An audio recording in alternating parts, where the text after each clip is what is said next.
Video করে একটা লোক খাচ্ছেন, তাকে বের করে এসে কান ধরে উঠা বসা করা হচ্ছে, এইসব ক্ষেত্রে আসলে আপনাদের অবস্থানটা কি? মানে মানে আমি তো জীবনে এরকম শুনি নাই, নাকি শোনা গেছেও এইটাই করা উচিত, আমি জানি না আসলে। প্লিজ এনলাইটেন মি, আমাকে একটু বলেন সামান্তা, যে মোরাল পুলিশিং, এবং সেটা শুধু নারীদের এগেনস্টে না, খাদ্যরত অবস্থায় রেস্টুরেন্ট থেকে একজনকে ধরে নিয়ে এসে কেন তুমি রোজা করলা না, কান ধরে উঠবস করো, এইসব ক্ষেত্রে আপনাদের অবস্থানটা যদি একটু বলতেন। জি, ধন্যবাদ। এখানে আমরা যে ভিডিওটার কথা আপনি বললেন, প্রথমত আমরা যদি দেখি বাংলাদেশে আওয়ামী লীগ যখন তার ফ্যাসিস্ট কাঠামোর প্রতিষ্ঠা করার জন্য যে কি কি টুলস ব্যবহার করেছে, যদি আমরা দেখি যে তারা সামাজিক ভাবে আমাদের যে বোঝাপড়ার জায়গাটা সেটাকে নষ্ট করেছিল। সেটা যদি নষ্ট না হতো তাহলে হচ্ছে এই এই জায়গাটা তৈরি হতো না। আর আমরা এডিশনালি যদি দেখি যে এই যে ভিডিওটা ভাইরাল হয়েছে, তার পরিচয়টা আপাতত পক্ষে জানা গেছে যে উনি ছিলেন বণিক সমিতির একজন নেতা। এখন বণিক সমিতি বা এই ধরনের সমিতিগুলোতে এখন কারা এসছেন সেটা যদি একটু তলিয়ে দেখা যায় তাহলে বেরিয়ে পড়বে। আমরা তো পার্টি করেছি 1 সপ্তাহ হয়নি, বা আমাদের পার্টি হয়েছে মাত্র 13 দিন হলো, 2 সপ্তাহ কিছু বেশি। তো এই সমিতিগুলোতে কারা আছেন এগুলো একটু চেক করলেই দেখা যাবে যে কারা আসলে এই ধরনের মনার পুলিশিং এর সাথে আগেও যুক্ত ছিল। এই ধরনের ভিডিও কিন্তু আজকে নতুন না, আওয়ামী লীগের সময় অসংখ্যবার এই ধরনের ভিডিও আমরা দেখতে পেয়েছি।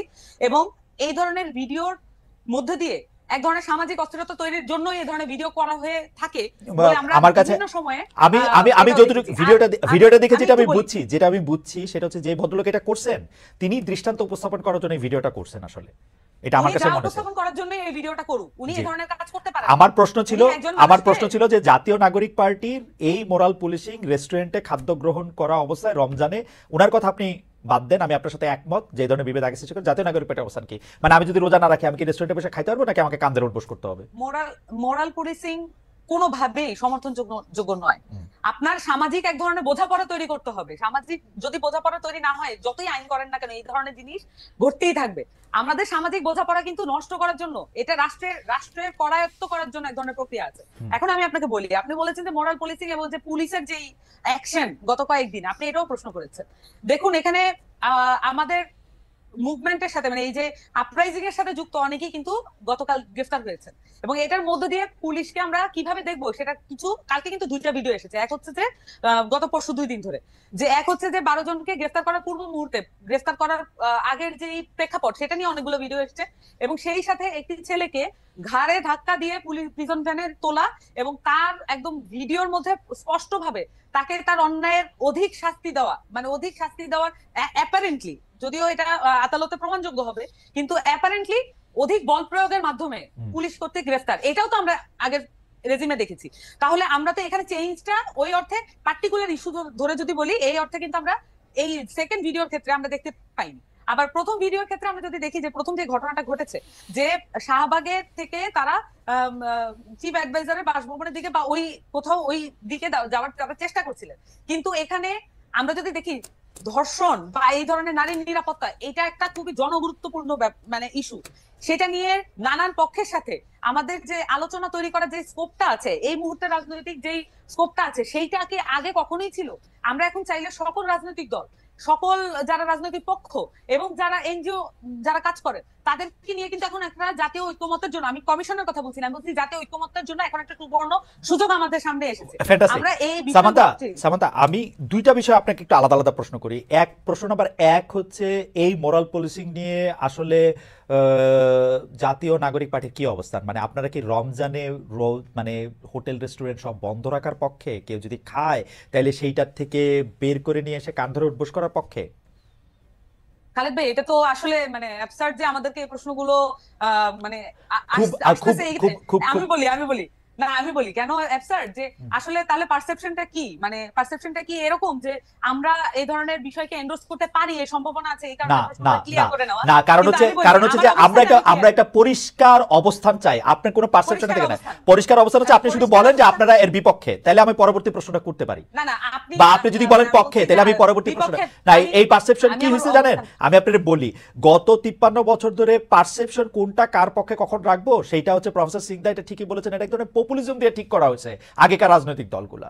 আপনাদের অবস্থাটা সেই জন্য, আপনারা আমাদের আশা, আপনারা আমাদের লাস্ট বেট, যে আপনারা আসলে কোন জায়গার মধ্যে দাঁড়ায় আছেন। দেখেন আপনাদের একজন সমন্বয়কের বক্তব্য পড়ে আমরা একরকম বুঝি, আবার মাহফুজ সাহেব আরেকটা বক্তব্য দেন, আমরা আরেক রকম বুঝি। আপনাদের একটা অবস্থান দেখে আমরা একরকম জানি। নাহিদ সাহেব উপদেষ্টা হিসাবে রিটায়ার করার আগে, মানে কি বলে, পদত্যাগ করার আগে তার সম্পত্তির হিসাব ঘোষণা করেন, অন্য উপদেষ্টারা কেন করেন না? নাহিদ সাহেবকে যখন একটা বিষয়ের মধ্যে অনেকগুলো বিষয় ঢুকে অ্যাবসলিউটলি, সেই জন্য আমি বলতেছি যে পারসেপশন এখানে কোনো ব্যাপার না। আপনি আমাকে শুধু বলেন যে আপনাদের অবস্থান কি, আপনারা কি চান যে রমজানে, যেমন এখানে আমরা জামাতে ইসলামীকে দেখছি যে ওরা স্পষ্ট বলছে যে রমজানে দোকানপাট এগুলি বন্ধ রাখতে হবে, কেউ দোকানপাট খোলা রাখতে হবে না। আমরা বলি, আমরা আমাদের জায়গা থেকে যেটা আমরা মনে করি যে কোনো ধরনের মানে কোনো অন্যায়কারী ছাড়া কাউকে পুলিশি কায়দায় বা কোনো ধরনের তার বডিলি হার্ম করা, এটা অত্যন্ত গর্হিত অপরাধ। এই ধরনের এটাকে যদি আমরা মরাল পুলিশিং বলি, তাহলে এটা মরাল পুলিশিং এর বিরুদ্ধে আমরা আছি। না সামাতা, আপনার বক্তব্য কি আপনি শুনতে পান? আপনি বলছেন অন্যায়কারী ছাড়া, তার মানে যে অন্যায়কারী তাকে আপনারা শাস্তি দিতে পারবেন? আমরা কোনো কিছুই শাস্তি দিতে পারবো না। তাহলে আপনি বলেন যে কাউকে, তাহলে আপনাকে বলেন যে কাউকে দেওয়া যাবে না। আমি বলছি ভাই, শাস্তি দেওয়ার জন্য আছে আদালত। আমরা ট্যাক্স দিয়ে এই আদালত গুলাকে চালাই, আমরা কিন্তু এই আমাদের ট্যাক্সের পয়সা কিন্তু এই আদালত প্রাঙ্গণ গুলাতে আছে।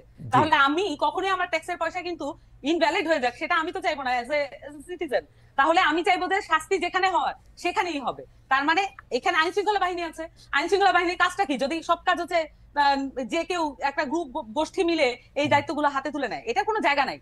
এখানে যেই বিষয়গুলো করা হচ্ছে এটা স্পষ্টভাবে এখানে বিভাজিত যেই শক্তিগুলো ছিল সেগুলোকে আবার চাঙ্গা করার জন্য, যারা একত্রিত হয়েছিল অভ্যুত্থানের মধ্য দিয়ে, তাদেরকে আবার বিভাজিত করার জন্য নানান ধরনের প্রক্রিয়া শুরু হয়েছে। এবং পরিষ্কারভাবে এখানে সংস্কারের যে উদ্যোগ গ্রহণ করা হয়েছে, সংস্কারের যে সম্ভাবনা তৈরি করা হয়েছে, সেটাকে প্রশ্নবিদ্ধ করার জন্য এই ধরনের বিভাজিত যে কার্যক্রম সেটা পরিচালনা করা হচ্ছে। সামাতা, আমি আপনার কাছে আবার আসবো, আমি শুধু প্রশ্নটা করি আবার। প্রশ্নটা হচ্ছে, প্রতি বছর রমজান আসার আগেও পরে বিভিন্ন সামাজিক, ধর্মীয়, আদর্শিক ধর্মীয় গোষ্ঠী বিভিন্ন রকম অবস্থান নেয়। কেউ বলে যে এইবার রমজানে হোটেল রেস্টুরেন্ট আমাদের এলাকায় খোলা রাখা যাবে না, রমজানের পবিত্রতা বজায় রাখুন। জামাত ইসলামী একটা স্পষ্ট অবস্থান আছে। আওয়ামী লীগ, বিএনপি কিন্তু একটা মাঝামাঝি অবস্থান নেয় গত 53 বছর নিয়ে। এটা কিছু বলেও না, জিজ্ঞেস করলে আপনার মতো ঘুরায় পেঁচায় কি জানি একটা বলে, আমি অর্ধেক বুঝি না। এখন ঘটনা হচ্ছে যে এই জিজ্ঞেস করাটা কিন্তু আমি 27 বছর ধরে করে আসতেছি বলে আমি বলতেছি। আমার দুর্ভাগ্যজনকভাবে আমি আপনাকে ওই প্রশ্ন করতেছি, হয় আপনাকে আমি বুঝাতে পারছি না যে এনসিপির আমি কোনো স্পষ্ট অবস্থা দেখতে পাচ্ছি না। এনসিপি কি বলতেছে যে রমজানে আসলে দোকানপাট বন্ধ রাখতে হবে? আপনাকেও যখন আমি আপনাকে কেন হচ্ছে, আমি আপনাকে পলিটিক্যাল পার্টির কাছ থেকে আপনারা যেভাবে, মানে আপনারা বলতে আমি বলছি যে বেশিরভাগ লোকজন, আমি সাংবাদিকদের কথা বলছি না, সবাই আসলে যেভাবে প্রত্যেকটা ইস্যুতে হ্যাঁ বা না উত্তর আশা করেন, এইভাবে একটা পলিটিক্যাল পার্টি, আচ্ছা ঠিক আছে, আপনার অবস্থা পরিষ্কার, পার্টির বক্তব্যসমূহ একটু ভেগি থাকে, ভেগের ব্যাপার না, এটা হচ্ছে সকলকে এনকম্পাস যদি করতে না পারে, সকলকে আমি আপনাকে সামান্তা, আমি আপনাকে সিউরিটি দিয়ে বলতেছি, আপনি যে এখন যেরকম করে কথা বলতেছেন, অ্যাবসলিউটলি এরকম করে বিএনপি এবং আওয়ামী লীগ কথা বলছে গত 53 বছর আমাদের সঙ্গে। আপনি আমাকে একটা এই যে এখন যে বললেন আমি ভিডিও না দেখা, আমি আপনাকে বলতেছি তো, আপনি আমি বলছি যে এখানে প্রত্যেকটা ইস্যুতে প্রত্যেকটা ব্যাপারে যখন হ্যাঁ না অবস্থানে যেতে হয়, আমি বলছি হ্যাঁ না অবস্থানটা দায়িত্ব জ্ঞানহীন আচরণ। এইটা যে কেউ বলেছে, এটা আপনি আমাকে দেখায়। আমি বলছি হ্যাঁ না অবস্থান ওকে, কিছু ব্যাপারে আমরা এমনিতে একটা লাস্ট একটা লাইন বলি, লাস্ট একটা লাইন। আমরা যে সামাজিক, আমরা যদি মানে পলিটিক্যাল পার্টি করে বলে আমরা শুধু রাষ্ট্রীয় অবস্থান নিয়ে কথা বলবো, বাংলাদেশের প্রত্যেকটা ব্যাপারে যে অনেকগুলো বিষয় জড়িত থাকে, এটাকে ডিসকার্ড করে, এটাকে আনএকনলেজ করে, এটাকে ফেলে দিয়ে আমরা এটা করতে চাই না। আমরা মনে করি যে এই বিষয়গুলো জনগুরুত্বপূর্ণ, এগুলো সামাজিক ব্যাপার, এবং সামাজিকভাবে সলভ করার জন্য যদি রাষ্ট্রীয় কোনো উদ্যোগ নিতে হয়, এবং আমরা মনে করি যে সেটার ব্যাপারে আগ্রহী এবং উদ্যোগ নেওয়া উচিত, আমরা এটা মনে করি। ওকে, থ্যাংক ইউ আপনাকে। আমি একটু দর্শকদের কাছে জানতে চেয়েছিলাম, ধর্ষণ মামলার বিচার 90 দিনের মধ্যে শেষ করতে চান আইন উপদেষ্টা অধ্যাপক আসিফ নজরুল। দর্শক এমন উদ্যোগ বাস্তবায়ন হবে বলে মনে করেন কিনা? হ্যাঁ, এমন উদ্যোগ বাস্তবায়ন হবে বলে মনে করেন শতকরা 65% লোক, শতকরা 35% লোক মনে করছে যে এমন উদ্যোগ বাস্তবায়ন হবে না। 68,000 মানুষ এখানে ভোট দিয়েছেন। আমি একটু এই ধর্ষণ এবং আইন, মোরাল পুলিশিং, চুরি ডাকাতি, ছিনতাই, নারীর প্রতি আক্রমণ, এই ঘটনা সামনে এসছে,